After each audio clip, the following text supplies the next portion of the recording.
41 सुषमा जी का सबके सामने नेहा की इंसल्ट करना। अब आगे। हेलो गाइस, मैंने पहले के चैप्टर में अक्षत और नेहा के पापा का नाम सिम रख दिया था, तो अब से अक्षत के पापा का नाम हर्षद होगा और नेहा के पापा का नाम हर्षित होगा।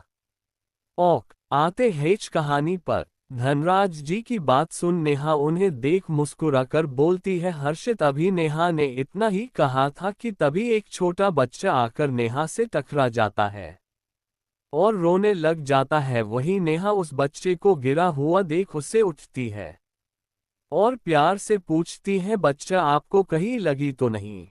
वही वो बच्चा यही कोई 3 या 4 साल का होगा। नेहा की मीठी आवाज सुन रोना छोड़कर टुकुर टुकुर नेहा को देखने लगता है। वहीं नेहा उसे देख ही रही थी कि तभी वहां पर उस बच्चे के पेरेंट्स आ जाते हैं। वही उस बच्चे की माँ उस बच्चे को देख प्यार से बोलती है बच्चा मैंने आपको इधर उधर जाने से मना किया था ना, तो आप क्यों यहाँ वहां भाग रहे हो। वही अपनी मम्मी की बात सुन वो बच्चा अपना चेहरा उसके गले में अपना चेहरा छुपा लेता है और चोर नजरों से नेहा को देखने लगता है, क्योंकि उस बच्चे को नेहा बहुत पसंद आ गई थी। वही उस बच्चे का डैड नेहा को देख बोलता है सॉरी निशांत की वजह से आपको टक्कर लगी। वही उस बच्चे के पिता की बात सुनकर नेहा जल्दी से बोलती है सॉरी बोलने की जरूरत नहीं है, उसने जानबूझकर कुछ नहीं किया था। वही नेहा की बात सुनकर निशांत के पेरेंट्स के फेस पर स्माइल आ गई।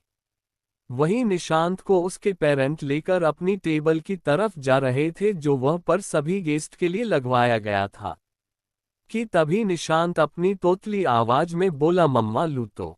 निशांत की बात सुनकर उसके पेरेंट रुक जाते हैं और सवालिया नजरों से निशांत को देखने लगते हैं।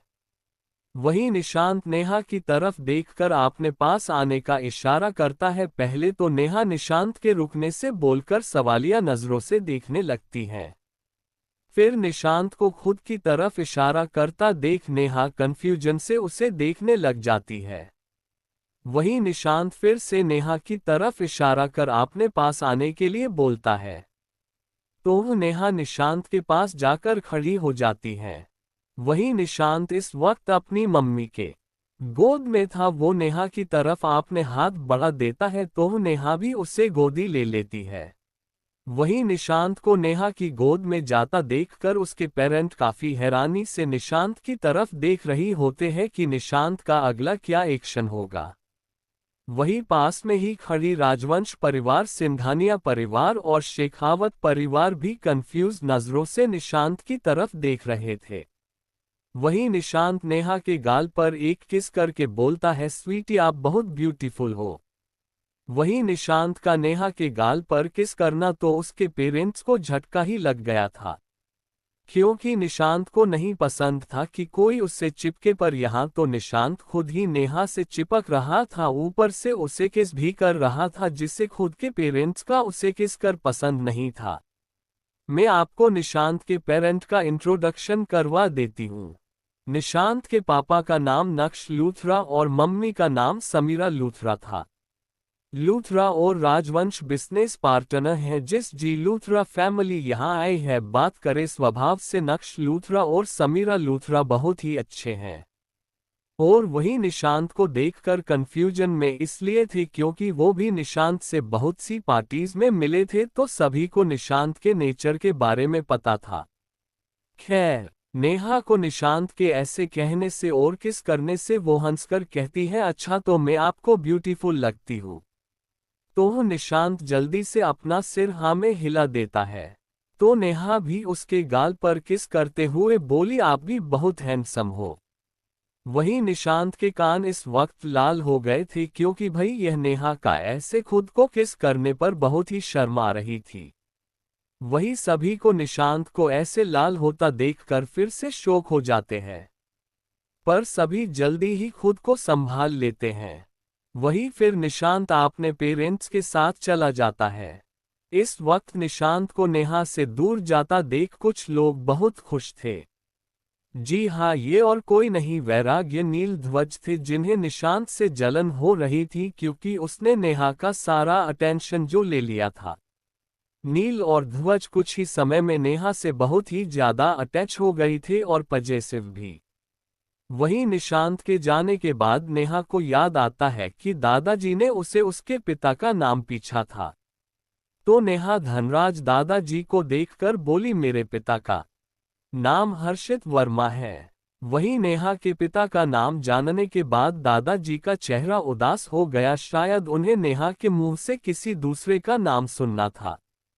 पर दादाजी अपनी उदासी को जल्दी ही छुपा लेते हैं, पर दादी माँ उनकी उदास देख चुकी थी। पर वो बाद में दादाजी से इस बारे में बात करने का सोचती हैं। वहीं फिर सभी केक कट करने के लिए चले जाते हैं। नील और ध्वज इस वक्त एक 5 लेयर वाले केक के पास खड़े थे, उनके आसपास बाकी के मेंबर्स भी खड़े थे। दोनों ने केक कट किया और सभी को केक खिलाया, पर नील और ध्वज ने सनाया, सुषमा जी और आकाश जी को पूरी तरह से इग्नोर कर दिया था। वही तीनों अपनी बेइज्जती का घुट पुकार रह गए। अब सभी की गिफ्ट देने की बारी आ गई तो सभी अपना अपना गिफ्ट देने लगे। वही इतनी बेइज्जती होने के बाद भी सुषमा जी पीछे कहाँ रहने वाली थी। उन्होंने एक बड़ा सा गिफ्ट बॉक्स नील और ध्वज को दे दिया। वहीं नील और ध्वज ने भी बेमन से गिफ्ट एक्सेप्ट कर लिया। वही अभी खाली नेहा का गिफ्ट देना बाकी था।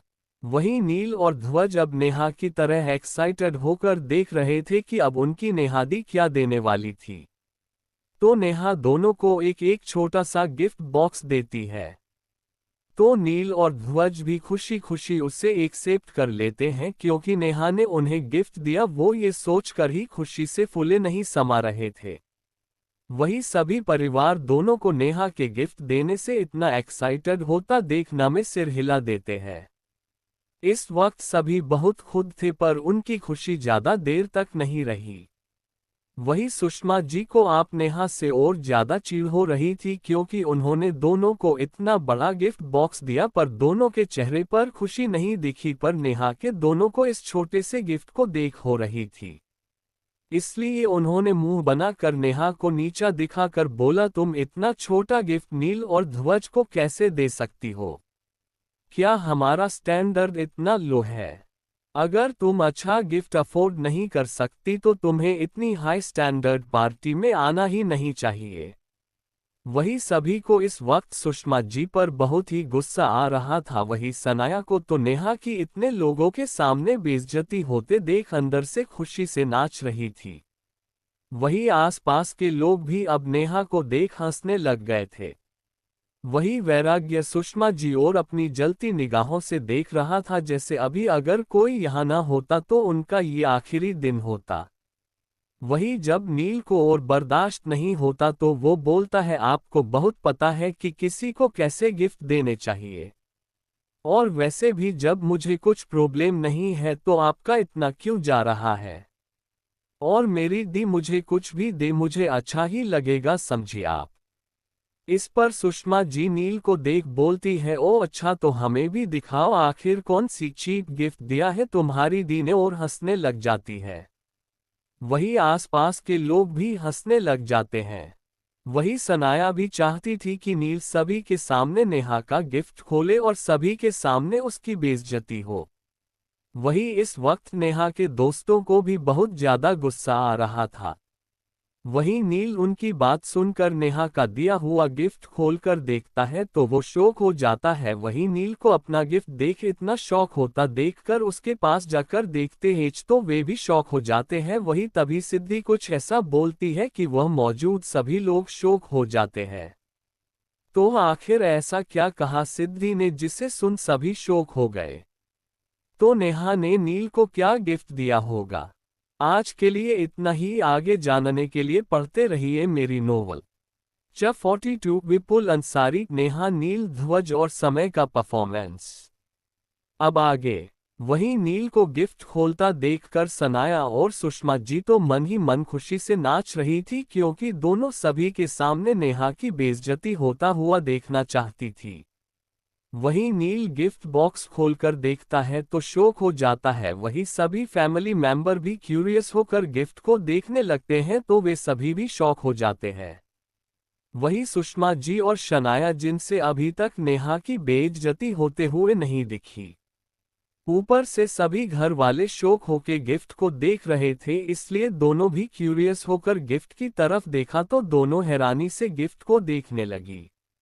वही सभी गेस्ट भी क्यूरियस थे ये जानने के लिए कि आखिर नेहा के उस गिफ्ट बॉक्स में ऐसा किया है जो अभी थोड़ी देर पहले जो सुषमा जी बेइज्जती करते थक नहीं रही थी वो हैरानी से गिफ्ट को देख रही है।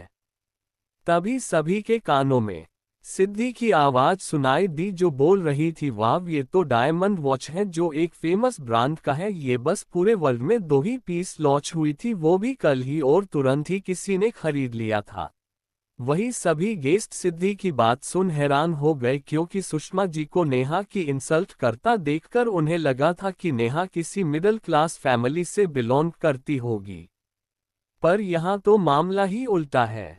वहीं नील तो गिफ्ट देखकर खुशी से पागल ही हो रहा था क्योंकि उसने भी ये वॉच देखी थी और उसे अच्छा भी लगा था, पर तुरंत ही किसी ने ले लिया था, तब वो मायूस हो गया था। वही ध्वज ने भी अपनी गिफ्ट बॉक्स जल्दी से खोलता है तो उसमें भी डायमंड की वॉच थी तो वो भी खुश हो गया और नेहा को देख बोला, थैंक यू दी, मुझे आपका गिफ्ट बहुत पसंद आया। इस पर नील भी बीच पर कूद कर बोला है, दी मुझे भी ये वॉच बहुत अच्छी लगी। तो वही नेहा दोनों की बात सुनकर नेहा प्यार से दोनों के सिर पर हाथ फेरती है और कहती है, थैंक गॉड तुम्हें ये पसंद आया। वही सुषमा जी तो शौक और ललचाई नजरों से डायमंड वॉच को देख रही थी। फिर जल्दी से आपने होश में आके फिर से नेहा को नीचा दिखाते हुए बोली, तुम ये कैसे अफोर्ड कर सकती हो। वही उनकी ये बात सुनकर वहां मौजूद सभी लोगों ने सुन ली थी। वही सभी घर वालों को भी इस वक्त उनके ऊपर बहुत गुस्सा आ रहा था। वही वैराग्य की तो गुस्से में नसें तक दिख रही थी, उसके पास खड़े विराट, अक्षत, दंश, समय और सम्राट ने तो अपनी सांसें ही रोक रखी थी। वही नेहा के दोस्त भी सुषमा जी को जान से मारने के इरादे से देख रहे थे क्योंकि जब से वे लोग आए थे तब से ये औरत उसकी दोस्त को नीचा दिखा रही थी। वही जब गरिमा से और सहा नहीं जाता तो वो गुस्से से बोली, आप है कौन जो तब से बीच में घुसे जा रही है और सबका स्पेशल मोमेंट को खराब कर रही है। वही उसकी बात सुनकर सुषमा जी का चेहरा काला पड़ जाता है क्योंकि वो सबके सामने खुद को राजवंश परिवार के बहुत क्लास दिखाती थी और ये लड़की उसे जानती तक नहीं थी। वो गुस्से से बोली, मैं इस घर की बेटी हूँ समझी, और मेरे पति आकाश रस्तोगी एम्पायर के सीईओ हैं, वो तुम्हें बर्बाद कर सकते हैं समझी, तो मुझे से उलझने की कोशिश मत करो समझी। मुझे तुम जैसे मिडिल क्लास लड़कियों को अच्छे से पता है, अमीर लड़का देखा नहीं कि लार टपकाने लगती है। ये बोलकर वो घिन भरी निगाहों से गरिमा को ऊपर से नीचे तक देखती है। वही अब दादी माँ सुषमा जी की बदतमीजी और सह नहीं पाती तो वो बोलने को होती है कि तभी सभी के कान में नेहा की ठंडी आवाज पड़ती है। वही नेहा जो सुषमा जी के इतनी बेइज्जती पर भी कुछ भी बोल रही थी, क्यों वो नील और ध्वज का बर्थडे खराब नहीं करना चाहती थी। अब सुषमा जी का गरिमा के कैरेक्टर पे सवाल उठते देखकर वो अपने पिक पर पहुंच गई थी। वो अपनी ठंडी आवाज में बोली, क्या रस्तोगी एम्पायर सिंह कॉर्पोरेशन से भी बड़ी है, पर मुझे तो नहीं लगता। और आपको किसने कहा कि हम मिडिल क्लास फैमिली से आते हैं, क्या ऐसा हमने कहा नहीं न, तो अपना गटर जैसा मुंह बंद कीजिए वरना आई स्वेयर आप जो रस्तोगी एम्पायर पे इतना उछल रही हैं कहीं वो ही दुनिया से गायब हो जाए और किसी को पता भी न चले। वही सुषमा जी का तो सिंह कॉर्पोरेशन नाम सुनकर ही हाथ पैर ठंडा पड़ गए थे क्योंकि एक बार आकाश जी ने उन्हें बताया था कि सिंह फैमिली भी पावरफुल फैमिली में से एक है, उनके आगे वो कुछ भी नहीं और राजवंश परिवार कभी भी उनकी गलती पर उनका साथ नहीं देने वाला था। वही शनाया भी अंदर ही अंदर गुस्से से पागल हो रही थी क्योंकि वो सभी के सामने नेहा से बदतमीजी नहीं कर सकती थी, नहीं तो उसने जो आपने मासूम होने का जो ढोंग सारे घर वालों सामने रखा है उसका क्या होता। वही अब दादाजी बीच में ही सुषमा जी को गुस्से से देख बोले, सुषमा बदतमीजी करना बंद करो, हम सब ये नील और ध्वज का बर्थडे सेलिब्रेट करना है, कोई तमाशा नहीं। वही दादाजी की बात सुन सुषमा जी मन ही मन दांत पीस लेती हैं और गुस्से और नफरत से नेहा की तरफ देखती है, क्योंकि उन्हें लग रहा था ये सब नेहा की वजह से हो रहा था। लो मिलो अजीब प्राणी से। वही माहौल को खराब होता देखकर अक्षत जल्दी से माइक लेकर बोलता है, हेलो एवरीवन, अब हमारे बर्थडे बॉय ध्वज पियानो प्ले करने वाले हैं, तो हम बर्थडे बॉय को जोरदार तालियों से स्वागत करते हैं। तो सभी गेस्ट तालियां बजने लग जाते हैं। ध्वज को पियानो बजाने में बहुत इंटरेस्ट था। वो स्टेज पर जाकर पियानो के पास बैठकर एक मधुर का धुन छोड़ता है तो सभी उसकी धुन सुनकर अपनी अपनी आंखें बंद कर लेते हैं और म्यूजिक को एंजॉय करने लग जाते हैं। पियानो स्वर स्वर स्वर स्वर स्वर स्वर स्वर स्वर स्वर स्वर स्वर स्वर पियानो। थोड़ी ही देर में म्यूजिक खत्म हो जाती है तो सब लोग जोर जोर से तालियां बजाने लगते हैं। वही ध्वज स्टेज से नीचे आकर कहाँ नील, नेहा और बाकी सब खड़े थे उनके पास चला जाता है। वही नेहा ध्वज की तारीफ कर बोलती है, वाह ध्वज, तुम तो बहुत अच्छा पियानो बजाते हो। वही अपनी दी के मुंह से अपनी तारीफ सुनकर ध्वज के चेहरे पर स्माइल आ जाती है। वही अब हमारे नील बाबू को ध्वज से जलन हो रही थी, क्योंकि उन्हें भी अपनी दी के मुंह से अपनी तारीफ सुनना था। ग्रिन। तो वो मुंह बनाकर बोलता है, दीदू मुझे वायलिन बजाना आता, आप सुनेंगी। इस पर गरिमा बीच में बोलती है, अरे तुम दोनों को पता है तुम्हारी दी कितना अच्छा गाती है और वायलिन भी बहुत अच्छा बजती है। वही गरिमा की बात सुन सभी घर वाले भी नेहा को देखने लगते हैं, तो इस पर नेहा बस मुस्करा देती है। तो इस पर नील एक्साइटमेंट होकर बोलता है, क्यों ना मैं ध्वज और दी मिलकर एक अच्छा सा सॉन्ग गाए। वही नील की बात सुनकर अब समय बोलता है, मैं भी तुम्हारे साथ दूंगा। इस पर नील अपना सिर एक्साइटमेंट में हिला देता है। वही अक्षत फिर से माइक लेकर बोलता है, तो एवरीवन, अब आप सभी के लिए एक प्यारा सा गाना हमारे बर्थडे बॉय समय और नेहा प्ले करने जा रहे हैं। वहीं चारों स्टेज पर चले जाते हैं और कुछ बातें करते हैं और ध्वज पियानो के सामने बैठ जाता है। वही तभी एक स्टाफ मेंबर थे वायरल लेकर एक नेहा को और एक नील को देता है। थोड़ी ही देरी में आर सेटअप हो जाता है। तो नील, ध्वज और नेहा तीनों पियानो और वायलिन में एक सुंदर सा धुन छेड़ते हैं, जिससे वह मौजूद सारे लोग मंत्रमुग्ध हो जाते हैं। पियानो तभी समय अपनी मधुर आवाज में गाता है, जन्म जन्म जन्म साथ चलना यूं ही। फिर नेहा और समय साथ में मिलकर गाते हैं, कसम तुम्हें कसम आके मिलना यही, एक जा हो भले दो बदन हो जुदा। इसके बाद समय अकेले गाता है, मेरी हो के ही रहना कभी न कहना अलविदा। हो। वही सभी लोग अपनी आंखों को बंद करके गाने को फील कर रहे थे। वही हमारे वैराग्य बाबू तो अपनी आंखों में बेशुमार प्यार लिए नेहा को गाते हुए देख रहा था, पर अब ये पर उसके आंवला एक और शख्स था जो नेहा को अपनी आंखों में कुछ जज्बात लिए देख रहा था। विपुल अंसारी। अंसारी एम्पायर के सीईओ हैं, इनके बारे में हम आगे जानेंगे। थोड़ी ही देर में गाना खत्म हो जाता है तो सभी चारों के लिए जोर जोर से तालियां बजाने लगते हैं। वही परिवार वालों को चारों को साथ देखकर बहुत अच्छा लग रहा था। चारों स्टेज से नीचे उतरते हैं।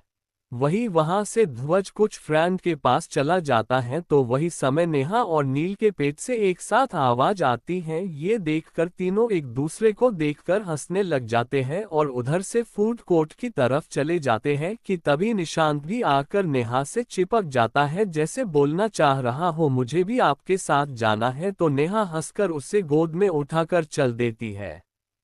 वही निशांत के पेरेंट उसके पीछे ही आ रहे थे, पर जब उन्होंने देख निशांत नेहा के पास है तो दोनों रिलैक्स हो जाते हैं।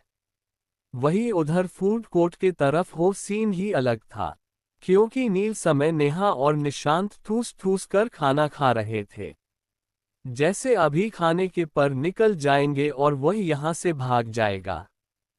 Tears of Joy. वे चारों हर स्टॉल पर जा जाकर खा रहे थे। वही तभी उन्हें वहां पर मीठे में रबड़ी दिखती है तो चारों के मुंह से लार टपकने लगती है। चारों दौड़कर उसे स्टोव की तरफ जाते हैं। वही नेहा की एक शख्स से टक्कर हो जाती है तो नेहा गिरने के डर से निशांत को अपनी गोदी में भींचकर आंखें को डर से बंद कर देती है कि तभी उसे अपने कमर में दो हाथ महसूस होता है तो वो देखती है कोई अनजान आदमी ने उसे गिरने से बचा लिया है। तो वो जल्दी से खड़ी होकर उस आदमी को देख मुस्कुराकर बोलती है, थैंक यू हमें गिरने से बचने के लिए। पर वो आदमी तो नेहा की खूबसूरती में इस कदर खो गया था कि उसे नेहा की बात सुनाई ही नहीं दे रही थी। वही निशांत तो उस आदमी को देखकर आंखें छोटी कर लेता है क्योंकि उसे इस आदमी का अपनी स्वीटी को ऐसा देखना अच्छा नहीं लग रहा था। वही नेहा जब देखती है कि वो आदमी अपने ही ख्यालों में खोया है तो वो उसके आगे चुटकी बजाती है तो वो आदमी अपनी हाउस में आता है। हाँ आप कुछ कह रही थी। इस पर नेहा बोलती है, गिरने से बचने के लिए थैंक यू। इस वो आदमी बोलता है, इट्स ओके। फिर अपना हाथ आगे करके बोलता है, हाय मेरा नाम विपुल अंसारी है। इस पर नेहा उससे हैंडशेक करके बोलती है, नेहा वर्मा। वही निशांत जिसे अब उस आदमी से चिढ़ हो रही थी वो नाटक करते हुए बोला, स्वीटी चलो ना मुझे भूख लगी है। निशांत को बात सुनकर नेहा को याद आता है कि वे तो रबड़ी खाने के लिए जा रहे थे, इसलिए उसने विपुल की तरफ देखकर बस स्माइल करके चली गई। वही कोई दूर से ही अपनी जलती निगाहों से देख रहा था। ये और कोई नहीं वैराग्य ही था जो अपनी आंखों में प्यार लिए अपनी जान को देख रहा था। पर तभी वह नेहा को गिरते देखकर उसकी तरफ आ ही रहा था कि तभी विपुल ने नेहा को संभाल लिया। विपुल की आंखों में नेहा के लिए कुछ था जो वैराग्य से नहीं छुपा रही चीज उसे बर्दाश्त नहीं हो रही थी। वैराग्य मन ही मन बोला, क्या जैसे मैंने नेहा को ठुकरा कर शनाया को चुना था वैसे ही कहीं नेहा मुझे ठुकरा कर उस आदमी को न अपना ले। ये सोचकर ही उसका दिल कांप गया। अब वैराग्य जल्दी से जल्दी नेहा के दिल में अपने लिए जगह बनाना चाहता था। ऐसे ही पार्टी खत्म हो गई, सारे गेस्ट चले गए। अब खाली सिंघानिया परिवार और शेखावत परिवार और लूथरा फैमिली और रस्तोगी परिवार और नेहा और उसके दोस्त ही बचे थे। वही निशांत तो नेहा को छोड़ ही नहीं रहा था और वही बाकी सारे लोग उसे जलन से देख रहे थे। तो वही सुषमा जी और शनाया गुस्से और नफरत से नेहा की तरफ देख रही थी। थोड़े ही समय में नेहा गरिमा, वंशिका, सिद्धि और मुस्कान की अच्छी बॉन्ड बन गई थी। वही घर वालों को भी नेहा के साथ अच्छा लग रहा था। तभी नेहा टाइम देखती है तो अभी 12 बज रहे थे तो वो धनराज दादाजी को देखकर बोली, अब हमें चलना चाहिए, बहुत लेट हो गया है। वही नेहा की बात सुनकर सभी घर वाले उदास हो गए और उन्हें ऐसा लगा जैसे कोई कीमती चीज उन्हें छोड़कर जा रही हो। पर वे सभी नेहा को रोक भी नहीं सकते थे, इसलिए मन मारकर गर्दन हाँ में हिला दी। वही निशांत को जोंक की तरह नेहा से चिपका था तो नेहा ने उसे समझाकर निशांत के पेरेंट्स को दे दिया। फिर नेहा नहीं सभी को बाय कर चली गई। वही नेहा के जाने की बात पे सुषमा जी और शनाया खुश हो गई क्योंकि उन पर कोई ध्यान नहीं दे रहा था। फिर नेहा, गरिमा, दैविक और शिवांश अपने फ्लैट की ओर चले गए। वही वैराग्य बस नेहा को ही देख रहा था जब तक वो उसकी नजरों से ओझल नहीं हो गई। थोड़ी ही देर में सिंघानिया खानदान, शेखावत परिवार और लूथरा फैमिली भी घर के लिए निकल गई।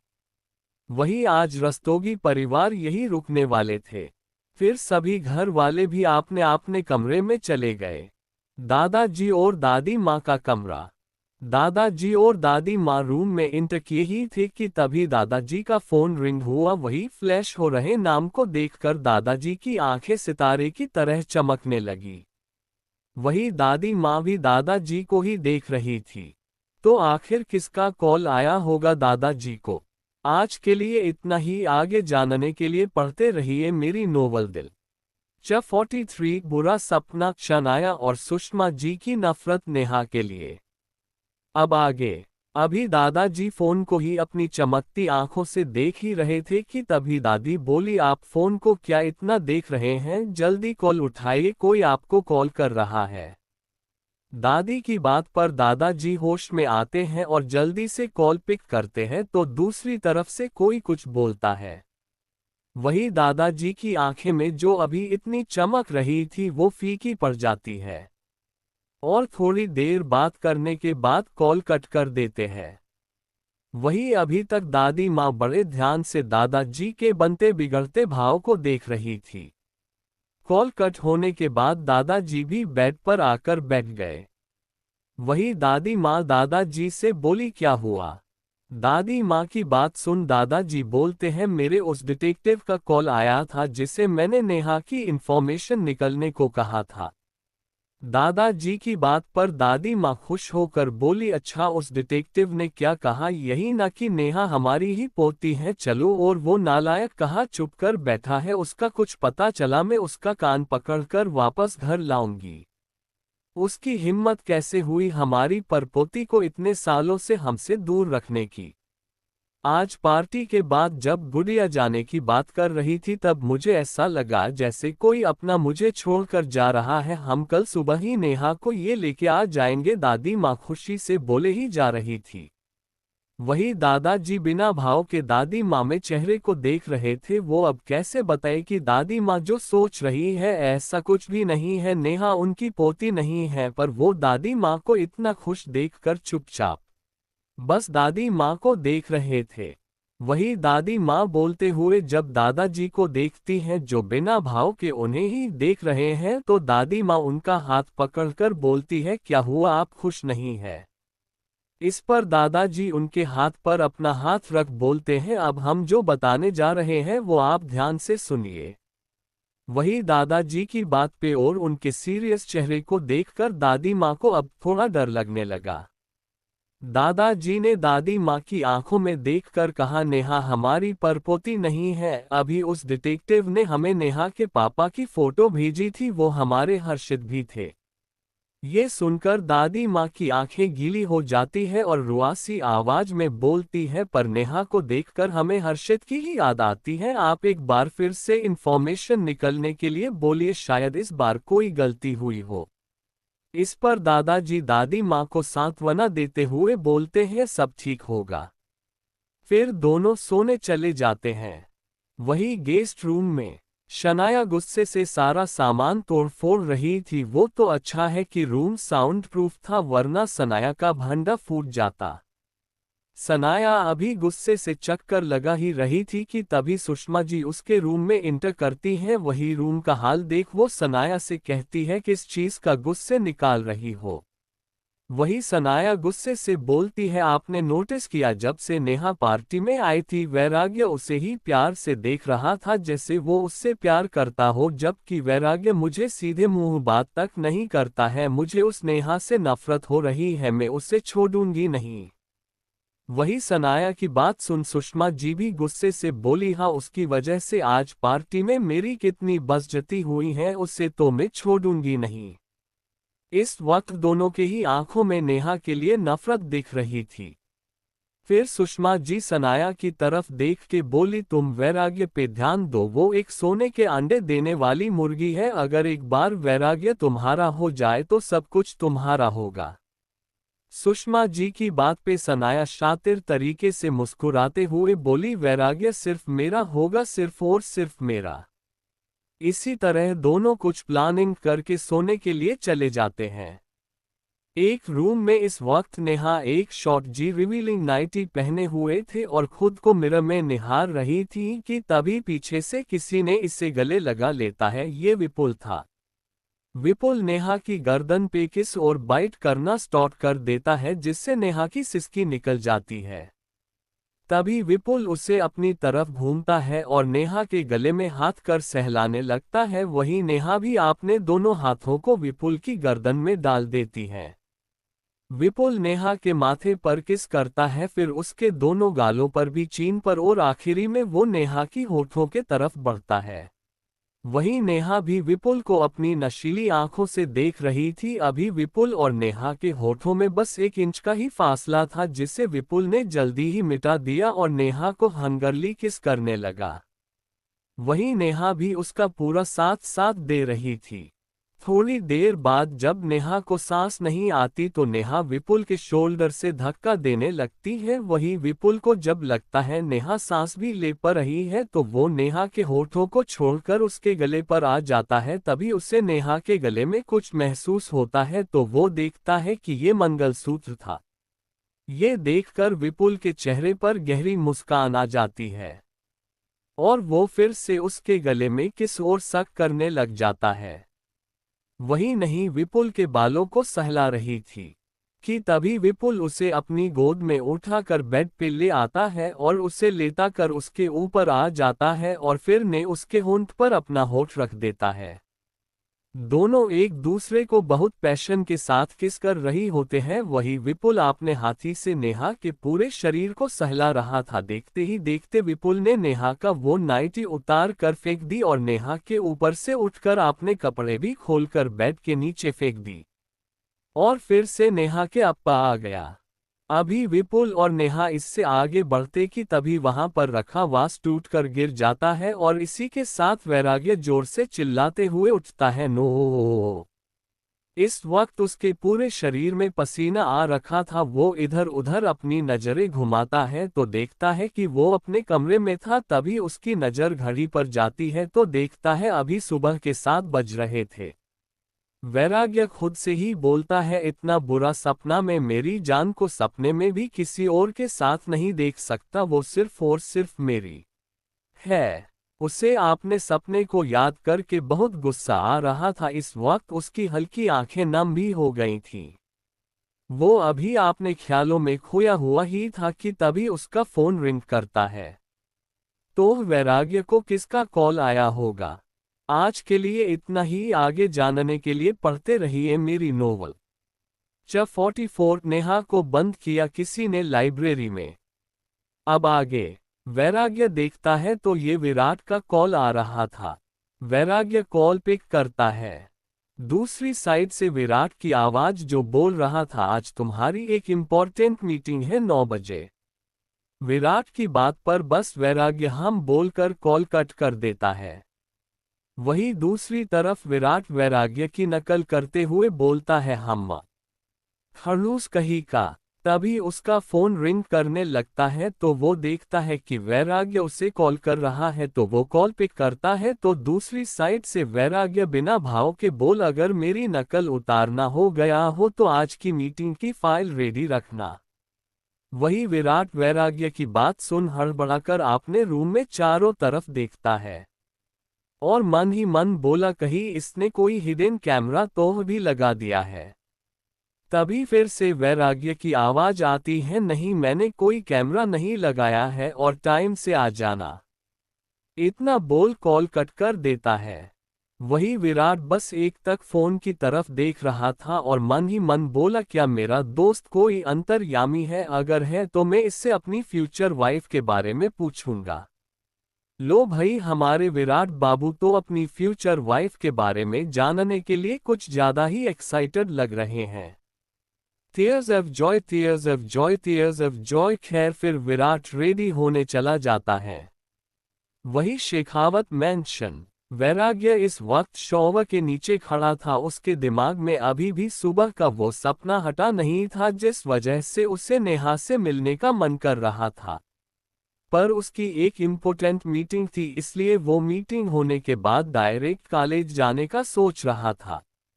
थोड़ी ही देर में वो अपनी कमर पर टॉवल बांधकर वॉशरूम से बाहर आता है और क्लासेस की तरफ चला जाता है। थोड़ी ही देर में वो एक ब्लैक कलर का बिजनेस सूट पहनकर बाहर आता है और मिरर के सामने अपने बाल सेट करने लगता है और एक आखिरी बार खुद को मिरर में देखने के बाद रूम से निकल नीचे चला जाता है।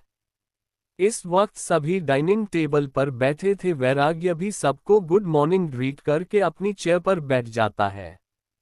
वही देविका जी और वेदिका जी सभी को ब्रेकफास्ट सर्व कर वो भी अपनी अपनी चेयर पर बैठ जाती हैं।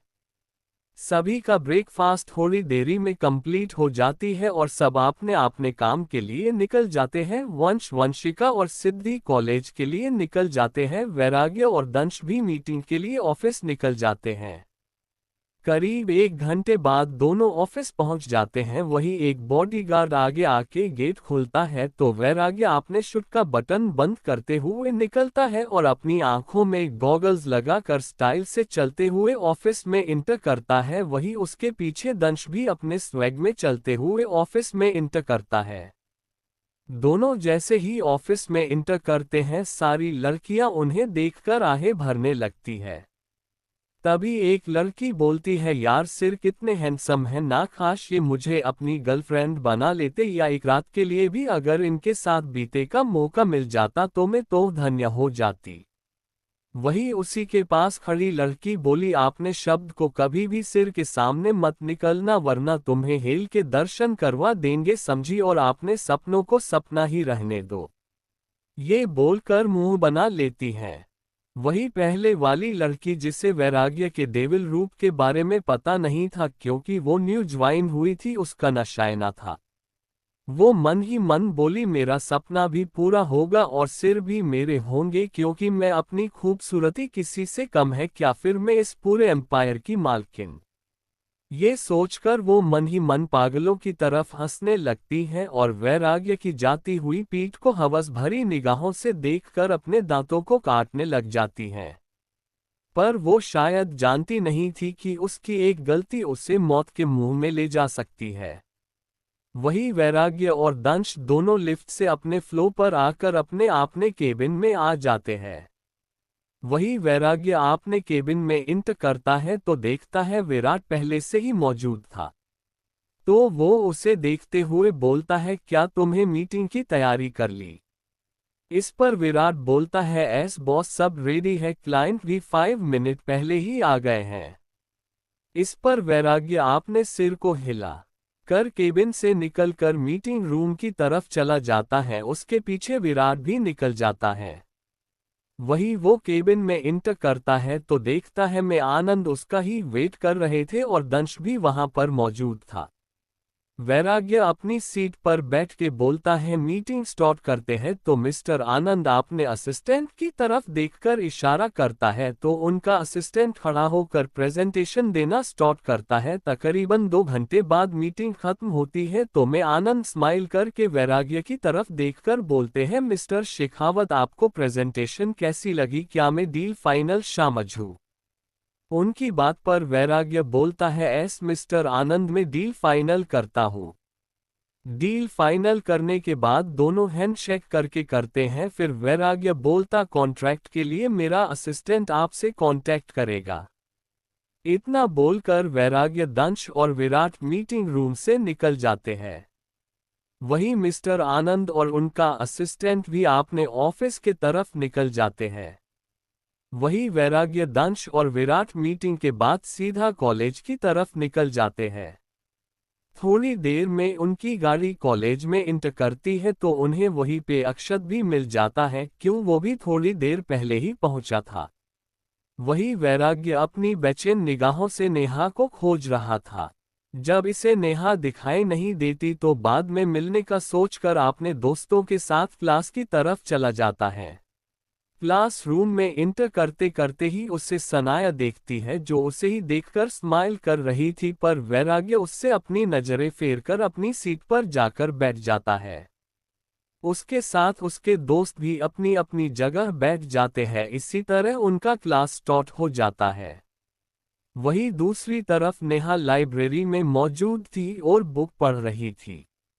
आज गरिमा, दैविक और शिवांश कॉलेज नहीं आए थे, वे तीनों आज ऑफिस गए हुए थे।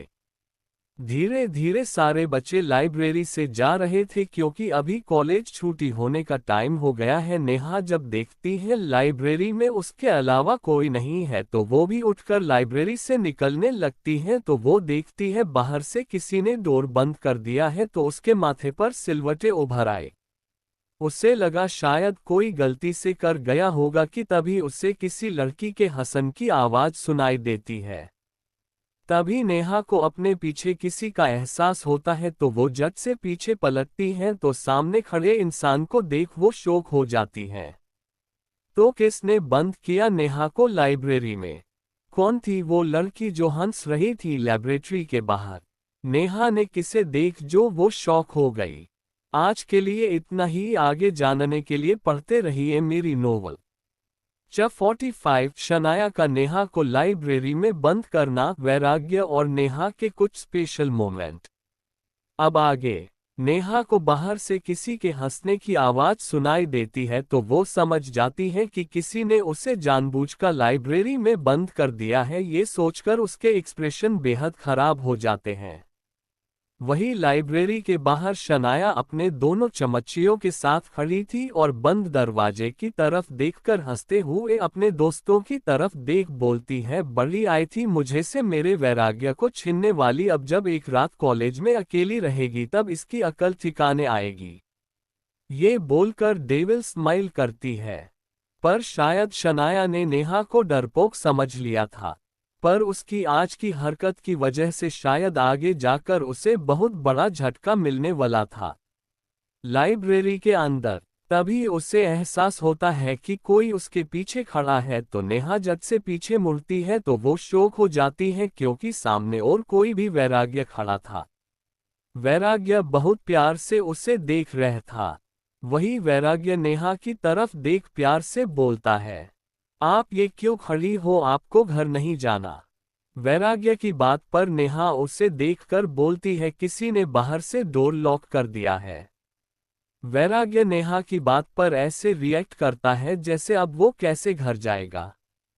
वैराग्य बोलता है, मैं किसी को कॉल करता हूँ ताकि वो आकर डोर को खोल सके। वहीं नेहा भी जब कॉल करने के लिए आपने फोन की तरफ देखती है तो पाती है कि उसका फोन तो स्विच ऑफ। ये देखकर नेहा बोलती है, डमिट, अब मैं दैविक को कैसे कॉल करके बताऊं? वही वैराग्य भी अपनी दोस्ती को कॉल कर रहा था पर कोई कॉल रिसीव नहीं कर रहा था और उसका फोन भी ऑलमोस्ट डेड होने को आ गया था। वैराग्य बोलता है, कोई कॉल पिक नहीं कर रहा है। वही वैराग्य की बात सुन नेहा को और टेंशन होने लगी। वो दरवाजे के सामने जाकर दरवाजा पीटने लगती है और बोलती है, कोई है, हम यहाँ बंद हो गए हैं। वही बहुत देर तक कोशिश करने के बाद भी कोई भी आता है तो नेहा तक हार के एक चेयर पर बैठ जाती है। तभी वैराग्य नेहा को पानी बोतल देते हुए बोलता है, पानी पी लो, काफी देरी से तुम चिल्ला रही थी। वही नेहा वैराग्य की बात अपनी आंखें छोटी कर लेती है और बोलती है, आपको देखकर लगता नहीं है कि आपको यहाँ बंद होने से जरा भी टेंशन हो रही है। नेहा की बात पे वैराग्य एक पल के लिए हड़बड़ा जाता है, फिर जल्दी से खुद को संभाल कर बोलता है, अरे मुझे भी टेंशन हो रही है पर मैं क्या करूँ, कोई मेरा कॉल रिसीव ही नहीं कर रहा है तो मैं इसमें क्या कर सकता हूँ। ये बोलकर मासूम सा चेहरा बना लेता है। वहीं नेहा तो वैराग्य का मासूम चेहरा देखती ही रह जाती है। फिर वो उससे पानी बोतल लेती है और पानी पीती है क्योंकि उसे सच में बहुत प्यास लगी थी। वही वैराग्य भी नेहा के पास वाली चेयर में बैठ जाता है। अभी लगभग शाम हो गई थी। नेहा वैराग्य से धीमे आवाज में बोली, थैंक यू बार में मेरी हेल्प करने के लिए। वही वैराग्य नेहा की बात सुनकर बस उसे देखता ही रह गया, फिर उसे देखकर धीमी आवाज में बोला, थैंक यू बोलते की जरूरत नहीं है, मैंने जो भी किया इंसानियत के लिए गया। ये बोलते हुए वो नेहा की आंखों में देख रहा था, वही नेहा भी वैराग्य की आंखों में देख रही थी। उसे उसकी आंखों को देखकर एक अलग ही बेचैनी हो रही थी, इसलिए वो अपनी नजरें वैराग्य की नजरों से हटा लेती हैं। वही वैराग्य भी इधर उधर देखने लग जाता है।